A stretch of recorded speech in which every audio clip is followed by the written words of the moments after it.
ఒక కపుల్ పిల్లలు కలగక ఒక 5 ఇయర్స్ నుంచి అన్ని ట్రీట్మెంట్స్ చేసుకొని ఎక్కడ కుదరక మీ దగ్గరికి వచ్చారనుకోండి, ఏంటి ఫస్ట్ కౌన్సిలింగ్ ఇస్తారా? ఫస్ట్ కౌన్సిలింగ్ ఇస్తాం. ఫస్ట్ కౌన్సిలింగ్ బికాస్ యాంగ్జైటీ, పిల్లలు కలగాలని తాపత్రయం, యాంగ్జైటీ, డిప్రెషన్ అవి కూడా సంతానలేమికి ఒక కారణం.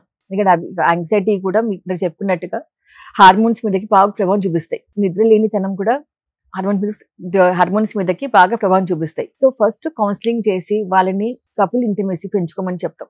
డిప్రెషన్స్, యాంగ్జైటీ, ఆందోళన కాకుండా మైండ్ డైవర్షన్, మైండ్ఫుల్నెస్ ప్రాక్టీస్ చేసుకోమని చెప్పి, ఆ తర్వాత ఎందువల్ల వాళ్ళ సంతానం లేమి ఉంది కారణం, అది మగవాళ్ళలో ఉందా ఆడవాళ్ళలో ఉందా, కారణం తెలియట్లేదా అది చూసుకొని వాళ్ళ యొక్క పాస్ట్ హిస్టరీస్, ప్రెసెంట్ కంప్లైంట్స్, వాళ్ళ యొక్క mental, emotional and other likes, dislikes అన్ని కనుక్కొని కాన్స్టిట్యూషనల్ హోమియోపతి ట్రీట్మెంట్.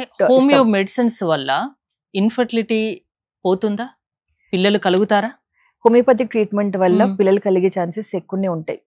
అంటే మీరు ఎంత వరకు గ్యారంటీ ఇవ్వగలరు? అంటే ఎంత % సక్సెస్ రేట్ ఉంటుందని చెప్పగలరు? యాజ్ కంపేర్ టు అలోపతి మాకు కూడా బాగానే ఉంటుంది ఇది, బికాస్ ఇచ్చేది కాన్స్టిట్యూషనల్ హోమియోపతిక్ ట్రీట్మెంట్. దాంట్లో మా దగ్గరకు వచ్చే పేరెంట్స్ ఇందాక IVF లో తీసుకుని కూడా ఫెయిల్ అయిన వాళ్ళు ఉంటారు, మా దగ్గరకు వస్తారు. వచ్చిన తర్వాత సక్సెస్ అయిన కేసెస్ ఉంటాయి. చెప్పాలంటే 70% వరకు సక్సెస్